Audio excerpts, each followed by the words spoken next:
अग्निपथ योजना के विरोध के बीच अब कांग्रेस भी सड़क पर उतर गई है और मोदी सरकार पर हमला कर रही है। उत्तराखंड युवा कांग्रेस के प्रदेश अध्यक्ष सुमित्र भुल्लर ने प्रेस वार्ता कर सरकार पर जमकर हमला बोला। सुमित्र भुल्लर ने कहा कि हल्द्वानी में बीते रोज अग्निपथ योजना का विरोध कर रही युवाओं पर पुलिस ने बर्बरतापूर्ण लाठीचार्ज किया। कांग्रेस पार्टी इस घटना की न्यायिक जांच की मांग करती है। उन्होंने कहा कि ये सब सरकार के इशारों पर हुआ है। सरकार ने युवाओं के आंदोलन को खत्म करने के लिए योजनाबद्ध तरीके से लाठीचार्ज करवाया। उन्होंने कहा कि जिले के पुलिस कप्तान सरकार का एजेंट बनकर काम कर रहे हैं। यही वजह है कि पुलिस युवाओं के आंदोलन का दबाने में जुटी है। सुमित्र भुल्लर ने कहा कि डबल इंजन सरकार को संवेदनशीलता दिखाते हुए युवाओं की परेशानी को समाधान करने में तत्परता दिखानी चाहिए। सुमित्र भुल्लर ने युवाओं से अपील करते हुए कहा कि युवा कानून को अपने हाथों में न लें, लोकतांत्रिक तरीके से अहिंसा के मार्ग पर चलकर आंदोलन करें। यूथ कांग्रेस उनको लोकतांत्रिक आंदोलन में समर्थन देगी। इधर हल्द्वानी के एमबीबीजी कॉलेज के मुख्य गेट के बाहर एनएसयूआई के कार्यकर्ताओं ने अग्निपथ योजना को युवा विरोधी एनएसयूआई के जिला अध्यक्ष विशाल भुजक ने कहा कि भाजपा सरकार देश को निजीकरण की तरफ धकेलना चाहती है। भाजपा के नेता अपने उद्योगपति मित्रों को फायदा पहुंचाने में जुटे हैं। ये बहुत ही दुखद और निंदनीय घटना है और कांग्रेस पार्टी के लोगों ने कल सदन में भी और प्रेस के माध्यम से भी और सड़क पर उतरकर भी हमने मांग की है कि इस घटना की उच्च स्तरीय जांच होनी चाहिए और जो दोषी हैं उनके ऊपर कार्रवाई होनी चाहिए। क्योंकि आप देख रहे हैं कि अग्निपथ को लेकर के प्रदर्शन पूरे देश में हो रहे हैं, लेकिन जैसी बर्बरता हल्द्वानी में हुई शायद देश में ऐसा दूसरा उदाहरण वर्तमान में देखने को नहीं मिलता है। पूरी तरीके से गवर्नमेंट का फेलियर है और मैं तो कहूँगा कि गवर्नमेंट ने ही इस आंदोलन को क्रश करने के लिए ऐसी योजनाबद्ध तरीके से लाठीचार्ज करवाया है। क्योंकि पहले सब युवा साथी रामलीला मैदान में इकट्ठा होना चाह रहे थे, उनको वहां इकट्ठा नहीं होने दिया। जब आप कोई तय जगह पर लोगों को इकट्ठा नहीं होने देंगे, उनको उनकी अभिव्यक्ति की आज़ादी से रोकेंगे, उनको अपनी बात रखने से रोकेंगे, तो कहीं ना कहीं पर तो युवा अपना आक्रोश निकालेगा। तो पूरी तरीके से सरकार का फेलियर है और सरकार ने योजनाबद्ध तरीके से लाठीचार्ज करा करके युवाओं को दबाने का प्रयास किया है। लेकिन कांग्रेस पार्टी, यूथ कांग्रेस युवाओं के साथ खड़ी है। हम इनके कंधे से कंधा मिलाकर इस लड़ाई को लड़ेंगे और इनको न्याय दिलाएंगे। देखिए, जिले के कप्तान तो इस समय सरकार के अधीन है, वो तो इस समय सरकार के एजेंट बनकर सरकार की छवि बचाने के लिए काम कर रहे हैं और आंदोलन को दबाने का काम कर रहे हैं। इसलिए पूरी तरीके से सरकार जिम्मेदार है और मैं कहूंगा कि सरकार को संवेदनशील होना चाहिए। और भारतीय जनता पार्टी की डबल इंजन की सरकार प्रदेश में भी है, देश में भी है। तो मैं चाहता हूं और मैं उम्मीद करता हूं कि डबल इंजन कुछ कर्तव्य दिखाए और समस्याओं का समाधान करे।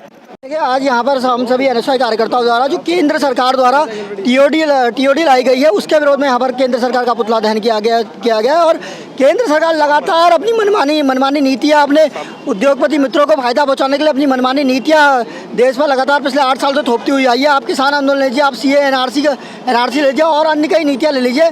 उस प्रकार से इसी प्रकार सेना के लिए जो नीति लाई गई है, इसका हम सभी लोग यहाँ पर मिलकर विरोध कर रहे हैं।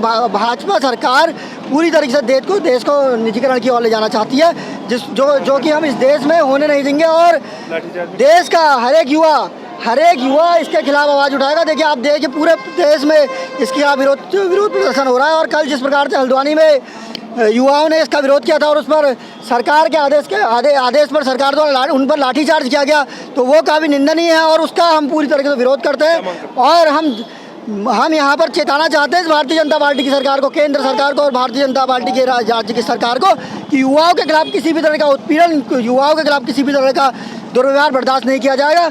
अगर पूरे प्रदेश के युवाओं की लड़ाई एनएसयूआई पूरी मजबूती के साथ लड़ेगी और हम चेताना चाहते हैं भारतीय जनता पार्टी की सरकार को, चाहे हमें कुछ भी करना पड़े, हम युवाओं के साथ हैं और आपको सत्ता से जो आपकी जो नीतियां हैं अपने उद्योगपति मित्रों को फायदा पहुंचाने की, उनके खिलाफ हम लड़ेंगे और आपको सत्ता से उखाड़ फेंकने का काम करेंगे। सरकार बिल्कुल हमारे लिए सही नहीं कर रही है सर। जब देखो हमें 1.5 साल से लटकाया जा रहा है एग्ज़ाम के लिए। हमसे बोला गया है, हर महीने यही बोला जाता है कि एग्ज़ाम होगा।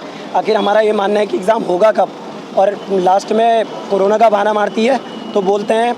आज लास्ट में ये निकला है, इसका पूरा रिज़ल्ट इनका यह है कि टीओडी लागू कर देते हैं। अगर ये पहले बोल रहा था तो हम लोग उसी तरीके से अपनी प्रॉब्लम्स को सॉल्व करते, जो तैयारियां करनी थी हमें वो करते। लेकिन कुछ भाई लोगों ने अपनी सुसाइड भी करी, अपने इस चीज़ के लिए सुसाइड कर दिया है। आज उसका कौन जिम्मेदार है ये बताइए ना सर। सरकार क्या कर रही है हमारे लिए? सर, कल जिस तरीके से हम लोगों ने यहाँ आंदोलन करा, उस तरीके से लाठीचार्ज जो हुआ है सर, हम इस चीज़ के लिए बस पहली तो हमारी ये गलतियाँ रही है कि कुछ युवाओं ने तोड़फोड़ करी, जो छोटी मोटी जो तोड़फोड़ हुई है उसकी वजह से पुलिस ने भी जो लाठीचार्ज करा वो गलत करा, क्योंकि एकदम कानून को हाथ में लेने का अधिकार किसी को नहीं है।